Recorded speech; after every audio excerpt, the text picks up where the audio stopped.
본문은 참 가장 어려운 참 본문 중에 하나이고, 제가 특히 많은 목회자들이 피하고 싶은 본문 중에 하나예요. 좋은 이야기도 아니고 가룟 유다의 이야기이기 때문에 저도 사실 피하고 싶었습니다만은, 그러나 또 우리 주님이 12제자를 향해서 피하지 않고 말씀하시거든요. 이 본문이 그런 장면이라고. 주님이 적어도 피하지 않고 말씀하실 때는 거기에는 하나님의 뜻이 있다. 주님의 의도가 있다. 주님의 뜻이 있다. 그걸 생각하고 저도 피하지 않고 이 본문을 대하려고 합니다. 사실 가룟 유다 얘기가 성경에 그렇게 많이 등장하지는 않지만, 그러나 군데군데 피하지 않고 기록되고 있다고 하는 것은 오늘 우리 현대교회에도 하나의 경고가 되기도 하고요. 아직도 믿음이 없이 사는 자들에게는 어떠한 결말을 가지게 되는가. 예수 그리스도의 제자로 부름은 받았지만 아직 확실한 믿음의 뿌리를 내리지 못하는 자들에게는 어떠한 경고가 되는가에 대한 메시지가 오늘 본문에 아주 중요한 메시지로 등장하고 있어요. 그래서 저는 피하지 않고 담대하게 증거하기를 기도했습니다. 또 하나는 가룟 유다의 이 본문을 쭉 우리가 보면서 느껴져야 될 것이, 이 본문의 이 2절밖에 안 되지만 중요한 것은 2가지 입장을 동시적으로 생각해야 된다는 것입니다. 하나는 예수님의 입장입니다. 예수님을 묵상을 해봐야 됩니다. 자기를 배반할 줄 아시면서도 자기의 이너서클 안으로 가룟 유다를 선택하신 그 예수님의 입장은 도대체 뭐냐 하는 거예요.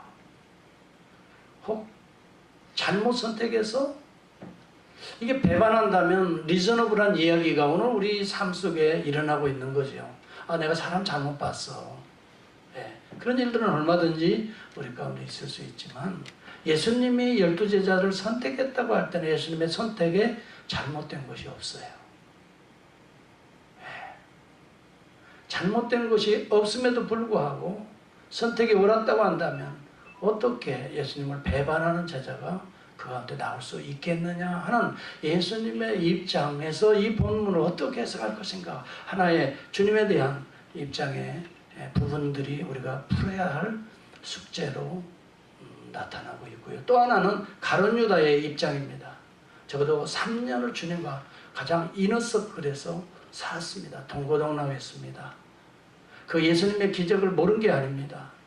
친히 봤습니다. 오병이의 기적, 하늘에서 떡이 내리는 그 기적, 그 다음에 바닷물을 잠잠케 하는 그 기적, 거기에 있었어요. 가룟 유다도 12제자들 안에 있었기 때문에 있었어요.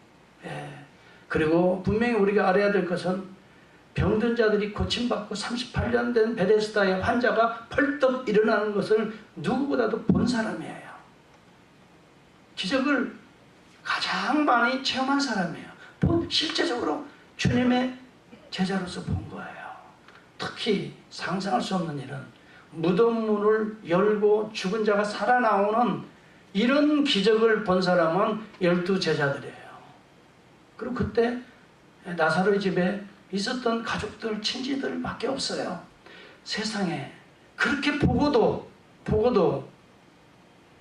주님을 배반하고 궁극적으로는 은 30에 주님을 팔아먹고 주님을 떠날 수 있는가? 도대체 그럴 수 있는 건가? 그렇다면 뭐가 문제인가? 유다의 입장이 하나가 있겠어요. 이 2가지 입장이에요.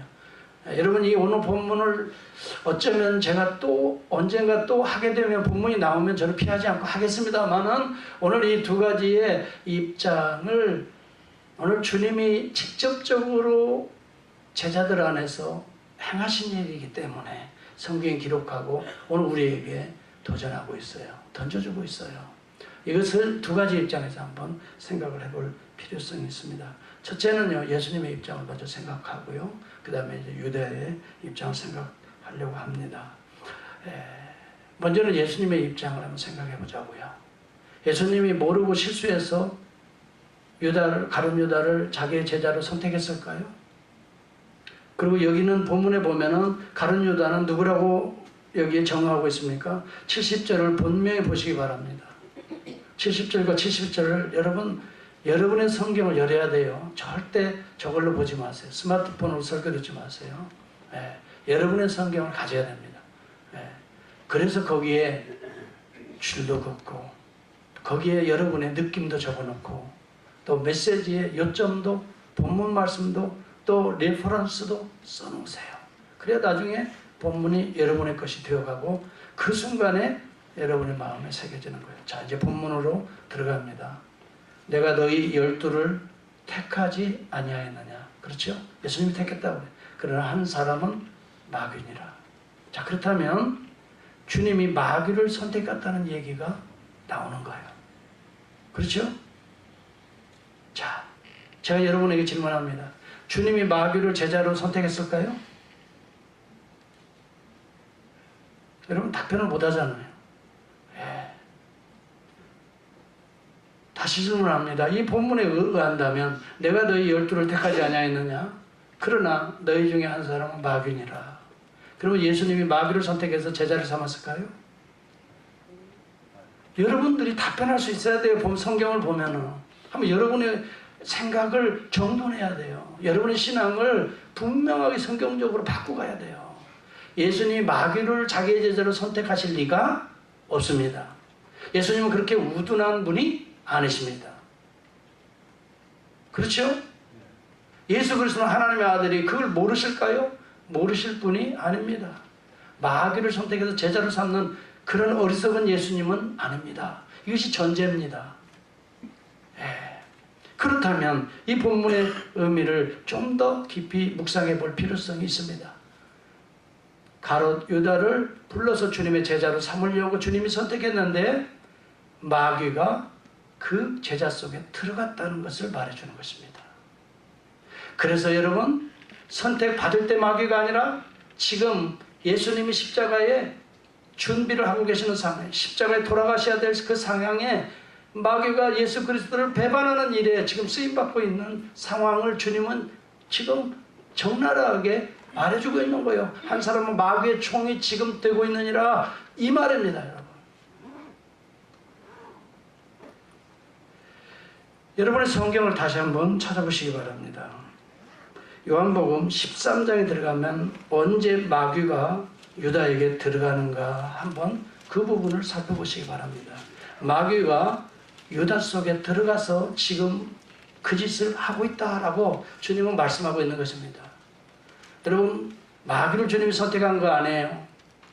우리 주님이 가룟 유다를 선택해서 주님의 기적들을 보여주시고 주님의 하나님의 아들이시라는 걸 증거하시고 그 누구도 볼 수 없는 하나님의 놀라운 기적적 표적들을 그들 앞에서 다 베푸셔서 하나님의 아들을 믿게 하시는 기회들을 그들에게 주셨습니다. 그런데 마귀가 예수를 팔 생각을 누구에게 집어넣는가 보세요. 한번 요한복음 13장 2절을 보시기 바랍니다.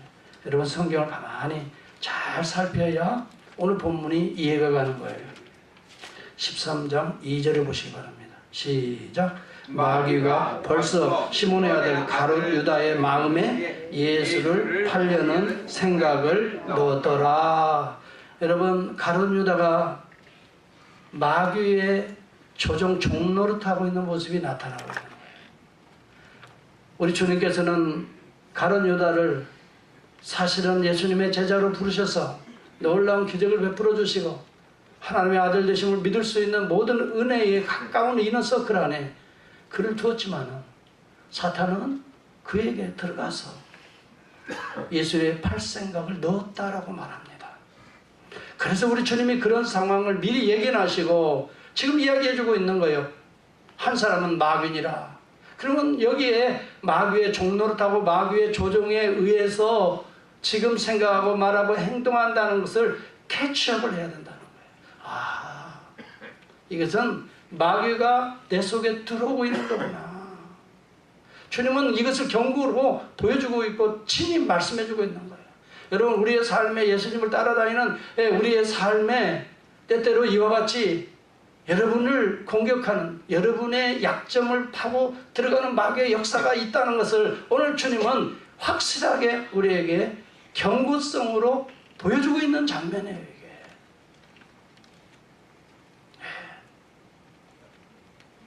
그리고 또 하나는 주님이 이렇게 마귀에 들어가서 마귀가 예수를 팔 생각을 집어넣었다고 하는, 앞으로 그렇게 될 것이라는 사실을 예수님이 선택할 때 아셨을까요? 모르셨을까요? 제가 그 질문을 던집니다.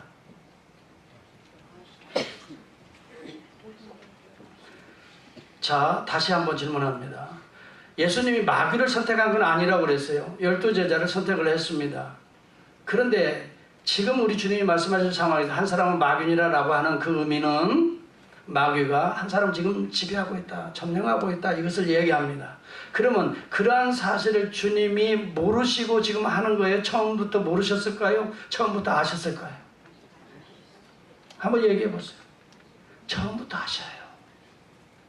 아심에도 불구하고 선택하신 거예요. 모르시고 주님이 가룟 유다에게 속은 것이 아니에요. 자, 저는 이 본문을 가지고 묵상하는 가운데 주님이 아셨음에도 불구하고 3년을 그를 품고 있었다고 하는 거. 어떻게 그런 일들이 가능했을까?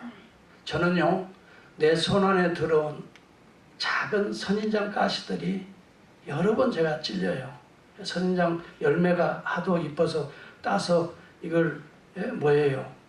가시를 제거하고 그 다음에 그걸 즙을 짜서 먹는다고 우리 집사람이 그걸 가시를 벗겨낸다고 세상에 이 타월로 하는 걸 나도 모르고 그 타월을 내가 설거지하면서 쓴단 말이에요. 그랬더니 어느 날 이 가시들이 내 손에 그 쓰지 말라고 갖다 놨더니 또 나는 또 그걸 꺼내서 썼다. 그런데 여러분, 이 가시가요, 얼마나 작은 건데도 힘든지 너무나 불편한 거예요. 근데 이게 또 보이지도 않아. 그래가지고 이 눈썹 이렇게 하면 뽑아내는 거 보이죠? 그거 뭐라 그래요? 쪽집게 같은 그걸 가지고, 근데 이게 보이지가 않아. 그래서 확대경 같은 거울이 큰 거 있잖아요. 거기다 놓고 아무래도 불편해. 해도 그 금방을 막 해서 뽑아내고 또 뽑아내고. 그래도 이게 접혀지지가 않아. 그런데 그걸 어떻게 느끼냐면 이제 일을 하다 보면 슬쩍슬쩍 스치면 그게 그렇게 아픈 거야. 이게 경험한 사람은 지금 웃고 있는데 아마 여러분들은, 경험 못한 분들은, 근데 이게요, 한번 그렇게 베낀 것들은요, 이게 오래 간단 말이에요. 들어가 있기 때문에. 이렇게 할 때마다 이게 자꾸 걸린단 말이에요. 이 작은 가시 하나도 그렇게 힘든데, 저는 그 생각에 예수님이 분명히 그렇게 하실 것을 아셨는데도 어떻게 견디셨을까? 3년 동안 그를 품으면서 어떻게 견디셨을까? 그것이 제가 오늘 본문을 묵상하면서 주님께 또 말씀 속에서 제가 찾아가는 이 연구의 발자취가 거기서 시작된 거예요. 어떻게 그렇게 할 수 있을까? 여러분도 품을 수 없는 그런 환경의 여건들이 많이 여러분의 삶에도 있을 거예요. 근데 그것을 어쩔 수 없이 품어서 가야 할 그런 상황들이 여러분의 삶에도 어쩌면 있을 수 있어요. 인간관계에서든지 아니면 어떤 문제에 있어서든지 뭔가를 품어 가야 되는 거예요. 주님이 사실은 가룟 유다를 품고 3년 동안 다 하시면서도 사랑해주고, 나 하시면서도 덮어주고, 다 하시면서도 발을 닦아주고, 다 하시면서도 떡을 찍어 그 입에 넣어주시고, 다 하시면서도 그 아이 앞에서 하늘의 비밀을 계속해서 쏟아 부어줬어요. 과연 어떻게 이 일이 가능한가 하는 이런 문제예요. 그래서 나는 주님을 바라볼 수밖에 없구나. 주님을 보면 해답을 찾게 돼요. 저는 이 해답을 추적해 가는 과정에서 어디서 발견하게 되냐면 히브리서 10장에서 발견을 하게 됐어요. 한번 여러분 히브리서 10장을 한번 찾아볼 수 있기를 바랍니다. 한번 찾아보세요. 왠지 여러분 아주 놀라운 비밀들이 이제 열릴 겁니다. 여러분이, 제가 소개해 주는 것은 제가 추적해 가는 주님의 그 원리, 어떻게 이런 고난의 가시를 품고 3년을 견디시면서 구속을 이루어 가시나 보시 바랍니다. 10장 7절에 나타납니다. 보십시오. 같이 한번 해볼까요? 찾으셨죠? 시작. 하나님이여 보시옵소서 두루마리 책에 나를 가르쳐 기록된 것과 같이 하나님의 뜻을 행하러 왔나이다. 자, 두루마리 책에 나를 가르쳐 기록한 모든 것들을 그 하나님의 뜻을 이루기 위해서 내가 왔나이다. 그렇게 말을 해요. 자, 다시 보세요. 주님이 두루마리 책에 기록된 주님의 구속에 관한 내용들을 이루기 위해서 내가 이 땅에 왔나이다. 그렇게 말해요. 자, 그러면 그 당시에 두루마리 책이 어떤 책일까요? 구약성경이에요. 자, 구약성경에 예수 그리스도에 대해서 구속의 과정들, 이렇게 해서 구속이 이루어진 것이다, 질 것이다 라고 예언한 내용들을 본인이 성취하시기 위해서 내가 이 땅에 왔다라고 말합니다. 다시 이야기합니다. 두루마리 책에 기록된 나에 대한 예언, 구속의 예언들을 이루어나가는 과정들을 성취하기 위해서 왔나이다. 그렇게 주님이 고백하시고 품은 거예요. 구속의 과정에 가룟 유다가 등장해도 이것은 구속을 이루는 과정으로 알고 어떻게 해요? 품고 이것을 이루기 위해서 여기가 비밀인 겁니다. 때로는 우리 안에 상상하지 못할, 때로는 우리 안에 이해할 수 없는 그런 관계나 그런 사건들을 만나게 돼요.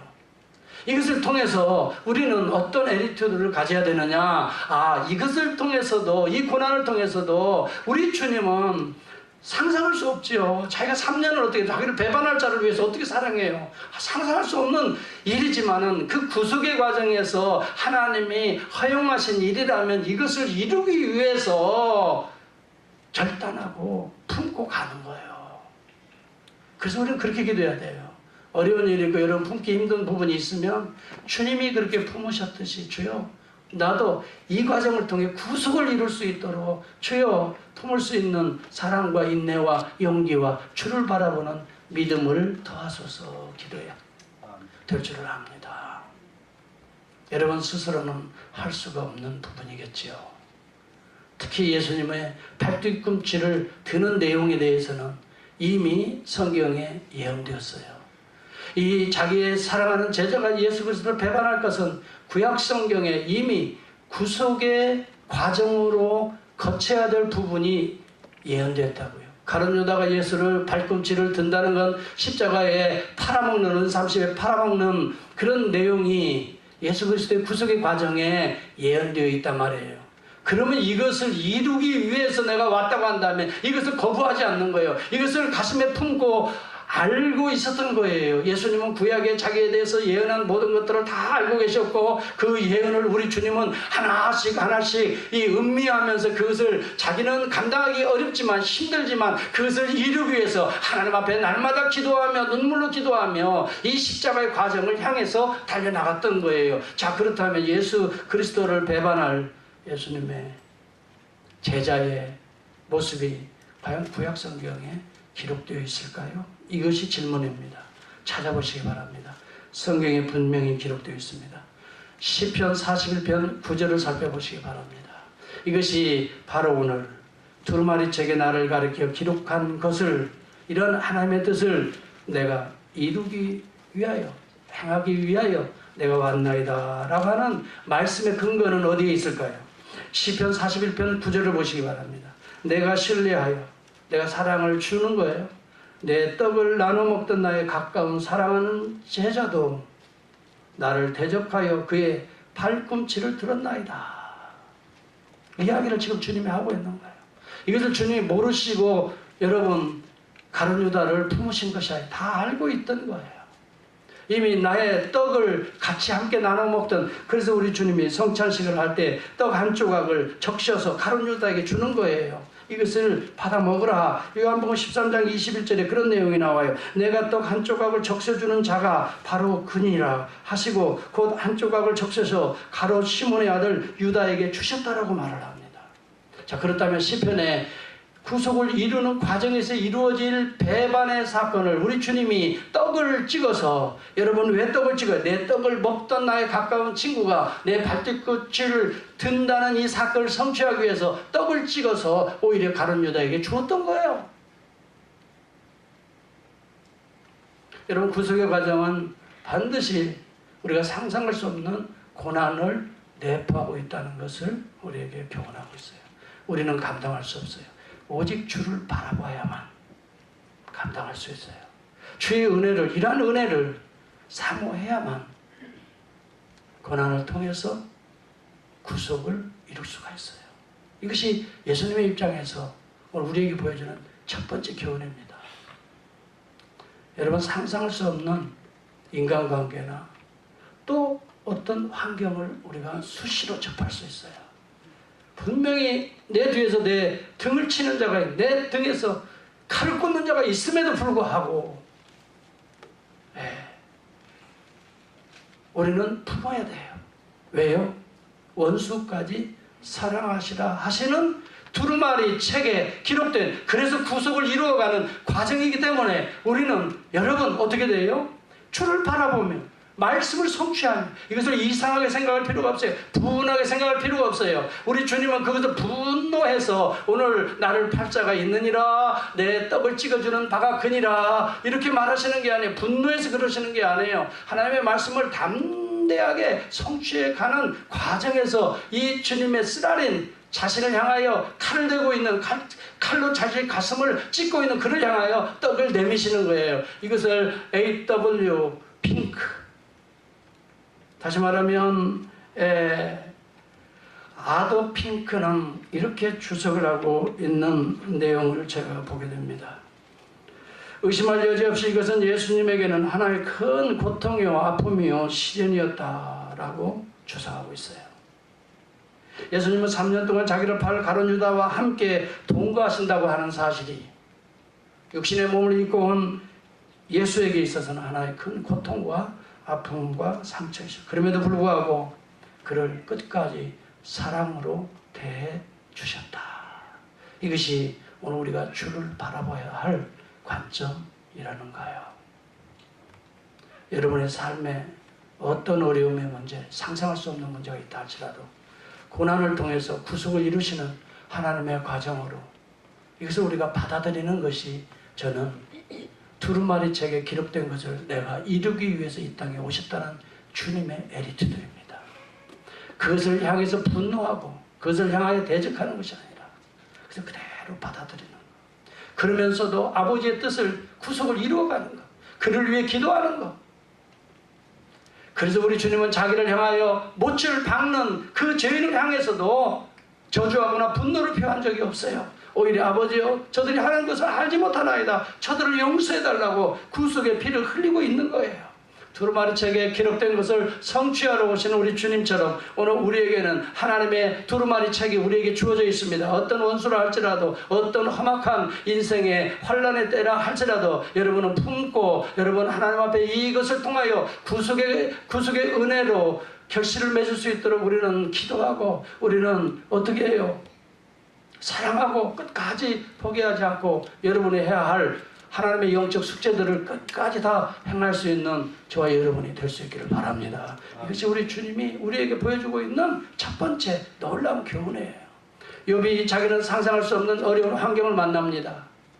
그렇게 믿었던 친구들이 자기를 찾아와서 위로는커녕 계속 정죄합니다. 그럼에도 불구하고 욥은 계속해서 그것을 품고 있는 것을 보는 것입니다. 고난과 환난을 품습니다. 여러분, 아이들이 10명이 다 대풍에 의해서 집이 무너져 죽게 됩니다. 여러분 생각해 보세요. 여러분 상상할 수 있을까요? 성경의 내용을 저는 항상 나의 것으로 대칭해서 한번 생각해 보는 습관이 있습니다. 만약 내가 욥이라면 난 어땠을까? 생각해 보세요. 자, 여러분 같으면 어때요? 여러분 아이가 누구한테 맞고 왔다 해봐요. 아니면 여러분 좀 넘어지고 했다. 당장 달려가. 아이고, 됐었기. 그러죠? 그런데 우리 아이가 누구한테 맞았어요? 참을 수 있는 사람이 우리 교회에 얼마나 있을지, 그렇게 자기 절제와 훈련된 사람이 얼마나 있을지 난 잘 모르겠어요. 당장에 달려가죠. 누가 우리 아들을 이렇게 만들었어? 당장에 달려가죠.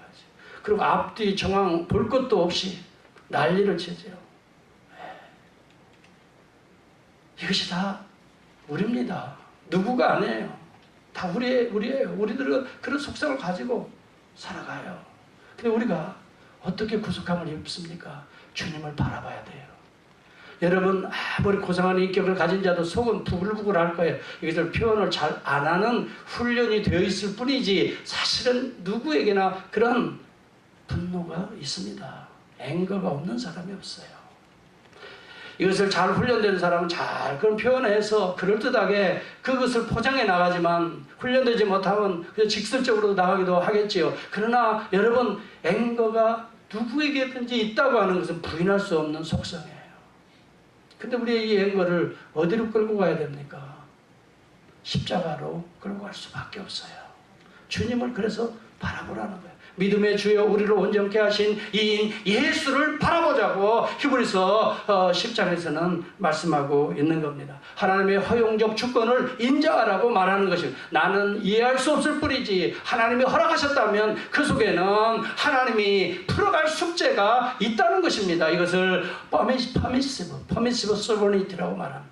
God's permissive sovereignty라고 우리는 해석을 신학자들은 합니다. 하나님이 적어도 이런 상상할 수 없는 고난을 주었다, 상상할 수 없는 이런 관계를 주셨다 할지라도 하나님의 구속의 과정을 이루어가는 과정으로 그것을 깊이 생각하고 그것을 가슴에 품고 기도하면서 나아갈 때는 때로는 우리 마음에 찢어지는 아픔이 있습니다. 때로는 우리 마음에 상한 마음이 있을 수 있어요. 분노가 있을 수 있습니다. 그러나 그 과정들을 통해서 우리를 욥을 구속하셨듯이 우리를 구속해 갈 줄을 믿습니다. 이것이 그리스도가 우리에게 보여주는 첫 번째 에티튜드라 이 말이에요. 모르고 속아서 그러는 게 아니에요.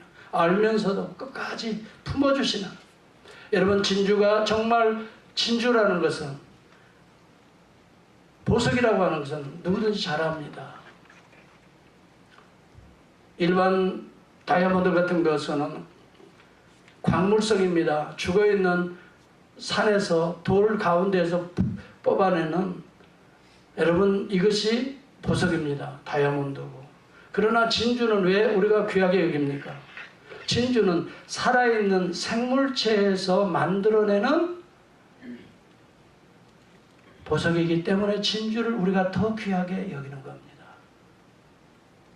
여러분, 진주는 작은 모래 하나가 자기의 살갗을 뚫고 들어왔을 때 그것을 거부하지 않냐고 그것을 잘 어떻게 품에 안고 있는 거예요. 또 감싸고 있는, 또 감싸고 있는, 어떤 앱으로, 뿌연한 앱으로 감싸는데 콘키오린이라고 하는 단백질이라고 그래요. 이것이 또 감싸고 아프면서 찢을 때마다 또 콘키오린이나 단백질과 탄산, 칼슘이 내가 또 도와줄게. 그래서 이게 또 다시 나와가지고 잘 모르겠어요. 콘키오린 단백질하고 탄산, 칼슘이 합성되면서 뿌연한 액이 이 작은 모래알을 감싸서 이 자기의 살갗을 더 상하지 못하도록 계속 한 겹, 두 겹, 세 겹, 그 과정에서 이게 수백 겹으로 감싸지면서 오랫동안 장기간 지나면서 이것이 진주로 만들어진다고 하는 것을 여러분 기억하십시오. 여러분에게 상처를 주고 여러분에게 고통과 아픔을 준다 할지라도 십자가를 바라보고 주를 바라보고 여러분이 상상할 수 없는 고난과 환난이 여러분에게 닥친다 할지라도 이것은 하나님이 나에게 허용하시는, 하나님이 모르고 나에게 우연히 나에게 닥치는 문제가 아니라 하나님이 나를 연단하셔서 나를 구속하시기 위하여 나의 부정한 것을 정결하게 하고 나를 또 보석과 같은 믿음의 사람들로 만들기 위해서 우리에게 품으시는 구속의 과정이라는 걸 우리가 용납하고 이것을 믿음으로 받아들이고 주님 앞에 더 기도하며 이 문제들을 주님 십자가로 끌고 나가야 되지. 이것을 우리가 해결하려고 할 때는 계속적인 분노입니다. 우리가 해결하려고 할 때는 절망입니다. 우리가 해결하려고 할 때는 미움입니다. 이것은 풀어질 수가 없는 숙제입니다. 그러나 십자가에서는 품어질 수 있는 진주로 만들어내는 구속의 과정이 될 줄을 믿습니다. 할렐루야. 이런 믿음으로 우리의 현실에 부닥치는 문제들을 우리는 바라봐야 된다는 걸 우리 주님은 우리에게 실제적으로 보여주고 있는 거예요. 그것이 알면서도 사랑해주고 품어주셨던 가룟 유다의 배신을 알면서 여러분 배신인 것처럼 정말 고통스러운 게 없어요. 그렇게 사랑을 베풀었음에도 불구하고 나를 등 뒤에서 칼을 꽂았다 생각해 보세요. 여러분 가만히 있을 사람 없어요. 다 분노하고 여러분의 어쩌면 그 삶에 지금도 그런 사람이 있을지 모르겠어요. 십자가로 끌고 나올 수 있기를 바랍니다. 그 마음을 십자가로 끌고 나올 주 예수 그리스도를 바라보라는 거예요. 그리스도를 바라보라는 거예요. 네. 여러분 히브리서 10장 2절을 한번 바라볼 수 있기를 바랍니다. 히브리서 10장 2절을 찾아보시고 이것이 오늘 주님이 우리에게 보여주시는 비밀 중의 비밀입니다. 여기서 여러분들은 해답을 오늘 얻는 겁니다. 아 맞다. 오늘 주님 앞에 나와서 풀 수 없는 분노하는 여러분의 모든 마음들에 대한 해답이 오늘 여기 등장하고 있습니다. 여러분은 절대 풀 수 없습니다. 계속 여러분을 분노하게 할 겁니다. 계속 여러분을 좌절하게 할 겁니다. 낙심하게 할 겁니다. 차라리 이렇게 살려면 차라리 죽어버리는 게 낫겠다. 그래서 자살하는 사람들이 많이 있는 것입니다.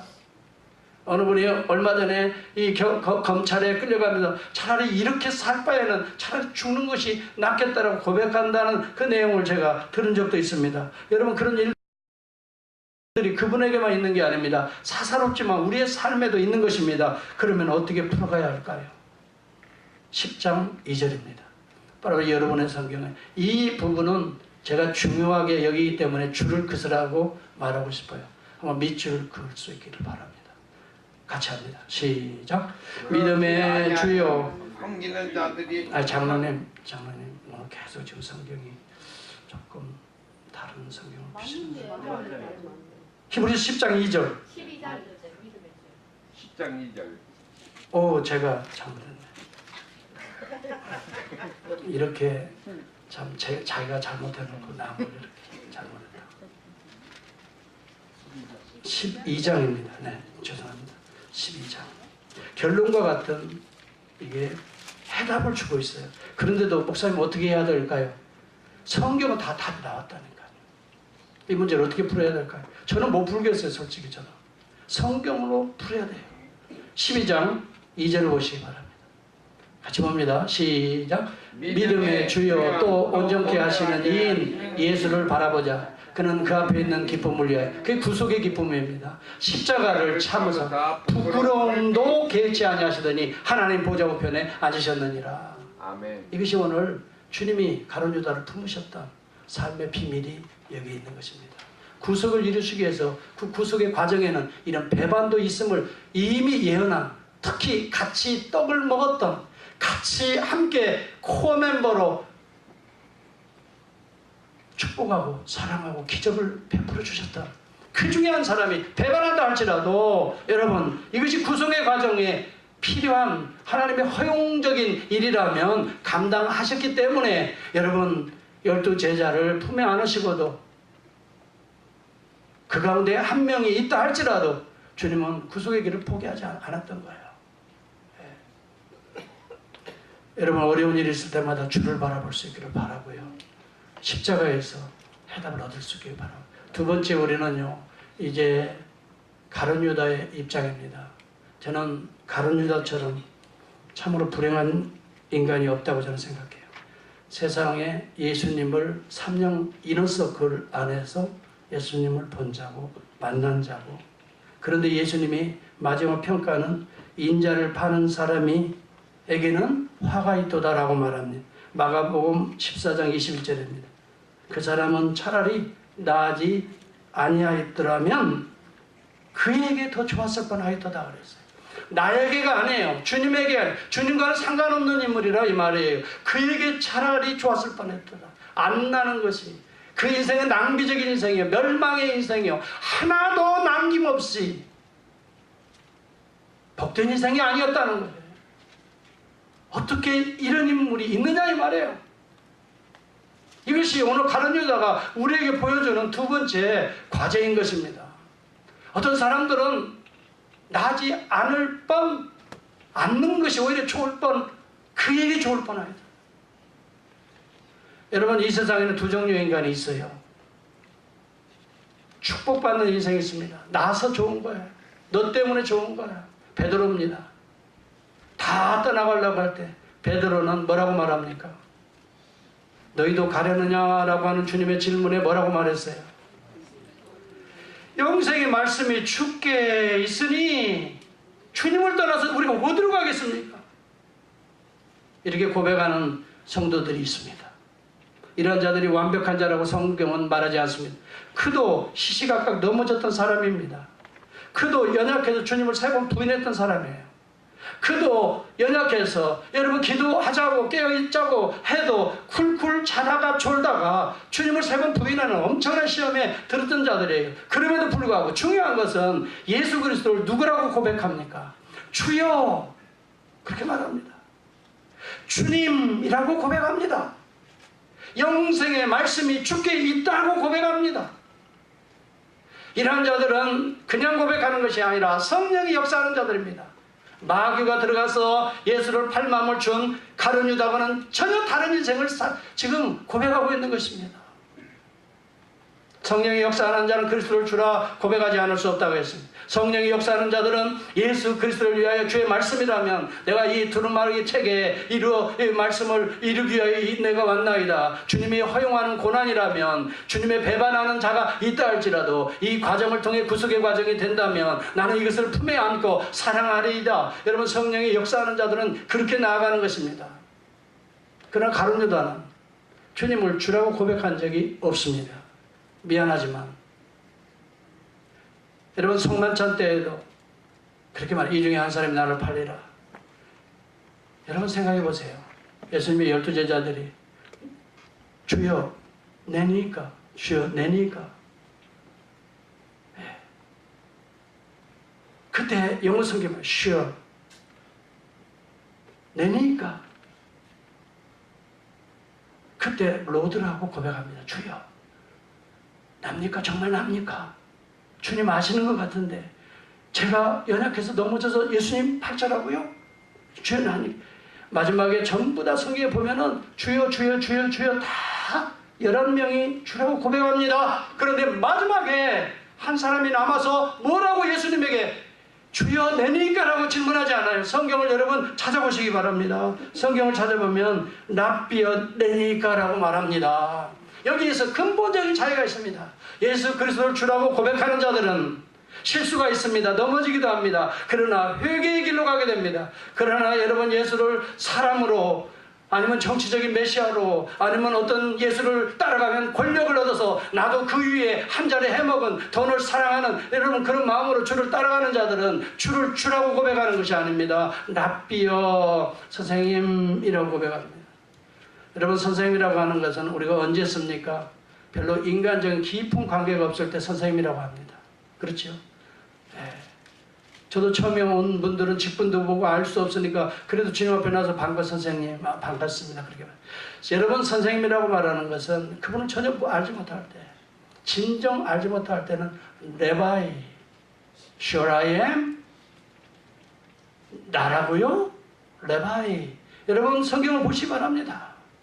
모든 자들은 주라고 고백을 했습니다. 그러나 그는 레바이. 마태복음 26장 22절과 21절을 한번 여러분 찾아보면 모두가 다 주라고 고백하는 11명의 제자가 있는 반면에 유다만 유독 라비요, 레바이, surely not I? 내가 아닙니까? 여러분, 예수님을 팔려고 할 때에 로마 군병을 끌고 들어옵니다. 그리고 예수님께 입맞춤하면서 주님께 고백하는 말이 한마디 있습니다. 레바이, 굿모닝. 그때도 레바이입니다. 랍비요, 굿모닝. 그러면서 입을 맞춥니다. 로마 군병에게 저분이 너희들이 잡을 예수라는 것을 표해줍니다. 그때도 레바이입니다. 여러분, 성경을 보십시오. 가장 중요한 것은 예수를 가까이 코어 멤버로 가까이 있었음에도 불구하고 믿지 않는 자들이 있다는 것을 경고처럼 유다를 통해 오늘 우리에게 보여주고 있다. 우리는 알 수 없어요. 그래서 언젠가는 주님께서 심판하실 때에, 아니면 우리가 죽어서 주님 앞에 섰을 때에 주님은 분명히 알고가 가라지를 가르칠 것입니다. 중요한 기준은 무엇입니까? 예수 그리스도가 나의 죄를 대속해서 오늘도 나를 십자가에서 죽어야 될 나를 살리시고 그 거룩한 피로 나를 오늘 씻어주셨으니 그 주님의 은혜에 감사해서 주여 내가 오늘도 이렇게 행하는 걸 부끄럽게 합니다. 주님 내 죄를 용서해달라고 주님 앞에 날마다 회개하며 정결하게 씻고 또 씻고 주님의 길을 가겠습니다. 주님 내 손 부족하지만 잡아주소서. 주여 내가 오늘도 주님의 말씀대로 살고자 하는데 연약하여 이렇게 넘어집니다. 주님 나를 붙들어 주소서 하고 주의 이름을 부르며 주님 앞에 나오는 자는 성령의 사람인 줄 저는 믿습니다. 여러분 완벽한 사람은 이 세상에 아무도 없습니다. 여러분 말씀을 전하는 이 목사로부터 여러분 어린아이에 이르기까지 퍼펙트한 인간은 없습니다. 우리 모두는 다 죄인입니다. 그래서 우리는 죄로부터 자유해야 할 필요성이 있습니다. 죄로부터 자유할 인간은 이 세상에 없습니다. 그래서 우리는 죄 때문에 고민하고 죄 때문에 상처 주고 죄 때문에 배반하고 죄 때문에 여러분 하나님의 놀라운 영광들을 파괴하고 살아갑니다. 오늘 이 파괴된 영광을 우리 주 예수 그리스도가 2000년 전에 이 땅에 오셔서 그것을 회복하셨습니다. 자기 몸을 찢어서 피 흘려서 여러분 피 흘림이 없이는 죄사함이 없다라고 분명하게 히브리서는 우리에게 가르쳐줍니다. 누군가는 죄의 값을 갚지 아니하면 죄의 값인 사망을 우리가 얻을 수밖에 없습니다. 우리 주님께서 단번 내 산 제물이 되사 영원한 속죄를 이루셔서 오늘 보좌 우편에 앉으셨다라고 성경은 분명하게 기록합니다. 우리 예수 그리스도만이 우리의 죄를 대속할 유일한 구주이신 것입니다. 여러분 이 예수가 구주가 아니라 랍비가 된다면 여전히 여러분은 가룟 유다로 나아갈 가능성이 많은 자들입니다. 기억하십시오. 오늘 왜 주님이 이 본문을 우리에게 던지신가를 기억하십시오. 주님을 따른다고 해서 구원받는 자들이 아닙니다. 주님 안에 이너서클에 있다고 해서 기적을 한 번, 두 번 느껴서 체험이 있다고 해서 구원받는 자가 아닙니다. 그 예수와 내가 어떤 영적인 관계인가를 따져봐야 되는 것입니다. 아직도 믿어지지 않습니까? 아직도 랍비입니까? 여러분 아직도 주님을 따르는 것이 십자가와 부활을 믿고 주님을 따라가는 것이 아니라 세상의 권력과 영경과 명예를 위해서 물질의 축복을 위해서 따라간다면 여러분은 100% 유다가 될 확률이 많은 것입니다. 이제 저는 질문합니다. 여러분에게 이 믿음이 있는가를 묻고 싶습니다. 이 믿음이 있다면 여러분은 베드로와 같은 신앙 고백을 할 것입니다. 영생의 말씀이 여기 있사오니 주님을 떠나서 내가 어디로 가겠습니까? 오늘도 주의 복음을 선포하는 이 강단을 떠나서 내가 어디로 가겠습니까? 오늘도 우리의 삶의 현장에서 나와 함께하는 성령의 역사를 떠나서 내가 어찌 내 길로 내 생각대로 가겠습니까? 성령의 역사가 있는 선택된 예정된 하나님의 성령이 인친 자들은 그렇게 고백하며 주를 따라갈 것입니다. 그러나 여러분 세상의 권력을 바라보면서 자기의 꿈을 이루기 위해서 오늘도 주님 앞에 나와 주님 이너서클에 들어온다 할지라도 이러한 자들은 외적인 부르심에는 응답했을지 모르지만 성령이 부르시는 내적인 콜링, 이것을 헤르만 바빙크는 이펙티브 콜링이라고 말합니다. 성령이 여러분의 마음에 계셔서 여러분에게 그리스도를 주라 고백하게 하시고 여러분이 성령에 순종하게 하시고 성령에 따라서 여러분 살도록 주님을 의지하는 자들을 이펙티브 콜링이라, 효과적, 유효적 소명 안에 있는 자들이라고 합니다. 그렇지 않고서는 엑스터널 콜링에 주님 앞에 나온다 할지라도 여러분 구원받는 자가 아닙니다. 여러분 사도행전 17장에 11절에 보면 베레아 사람은 데살로니가에 있는 사람보다 더 신사적이어서 간절한 마음으로 말씀을 받고 이것이 그러한가야 날마다 성경을 상고함으로 구원 얻는 믿음에 들어간 자들이 많았다라고 했습니다. 그 가운데 헬라의 유명한 귀부인들도 속했다라고 성경 기록합니다. 하나님의 말씀이 그러한가 하여 말씀을 묵상합니다. 그 말씀이 내 마음에 아멘으로 받아들여지는 것입니다. 이 하나님의 은혜가 있어서 성령이 역사하셔서 그리스도를 주라 고백하고 오늘 주님의 말씀을 묵상할 때마다 날마다 주님을 만나게 됩니다. 주의 인격을 만나게 됩니다. 온유와 겸손을 만나게 됩니다. 그런 나라의 추운 더러운 것들이 보여지는 것입니다. 주님을 따라가는 제자로서 이래서는 안 되지. 성령이 말씀을 통해 책망합니다. 그렇게 해서 돌이키게 하십니다. 그래서 주를 따르게 합니다. 그래서 성령의 역사는 베드로의 신앙 고백이 되는 것입니다. 그러나 여러분, 가룟 유다는 물질을 사랑했던 것을 기억하십시오. 여러분, 그는 돈을 더 추구하기 위해서 돈꾀를 맡았다라고 성경은 기록하고 있습니다. 여러분의 성경을 분명히 보면은 요한복음 12장 6절을 보시기 바랍니다. 돈을 사랑하는 자는 우리 장로님 오늘 기도하신 대로 일만하게 뿌리가 되는 것입니다. 이렇게 말하면 가난한 자들 생각함이 아니라고 그랬습니다. 말로는 그럴듯하게 가난한 자들 생각했습니다. 마리아가 옥합을 깨어서 예수님에게 부어드리는 헌신을 가지고 아니 그 돈이면 300데나리온이면 가난한 자들에게 오늘 많이 구제할 수 있었는데 그런데 그는 성경은 분명히 이야기합니다. 중심을 빼뚫고 있습니다. 가난한 자를 생각함이 아니요 그는 도적이라고 말합니다. 돈꾀를 맡고 이것은 능동형입니다. 내가 돈꾀 내가 맡게 했다는 것입니다. 주님이 믿고 맡긴 것이 아닙니다. 이건 내가 맡을게. 주님이 허용하셨습니다. 이것을 허용적 주권이라고 말하는 것입니다. 여러분 오늘 모든 삶 속에서는 주님이 때때로 허용합니다. 때로는 직분도 맡겨주는 걸 허용합니다. 그러나 여러분의 중심이 신앙 고백에 의하지 않는 것은 세상의 명예심이 되어버리고 말 것이에요. 여러분 분명히 경고성으로 우리에게 주시는 것들을 유다를 통해서 두 번째 읽어내야 합니다. 여러분 그렇게 말합니다. 그는 도둑이라 돈꾀를 맡고 거기 넣는 것을 훔쳐갑니다. 영어 성경에 보니까 He used to put himself to what was put in. 돈을 넣는 것마다 used to 스틸했다는 겁니다. used to 이건 무슨 용법이지요? 여러분 미국에 와서 잘 살잖아요. 영어 잘 하시잖아요. 무슨 용법? used to 무슨 용법이에요? 습관적인 죄 아래 있었다는 것입니다. 그는 돈을 사랑했기 때문입니다. 유다가 돈을 그렇게 해서 맡았기 때문입니다. 여러분 세상을 사랑하면서 일만하게 뿌리가 됩니다. 돈을 사랑하는 돈의 종노릇하지 말고 돈의 주인이 될 수 있기를 주의 이름으로 축복합니다. 그 돈을 가지고 하나님의 영광을 위해서 마음 놓고 쓸 수 있기를 바랍니다. 돈이 잘못이 아닙니다. 그래서 사랑하는 인간의 욕망이 잘못된 거예요. 그래서 십자가에 모체를 박아야 되는 것입니다.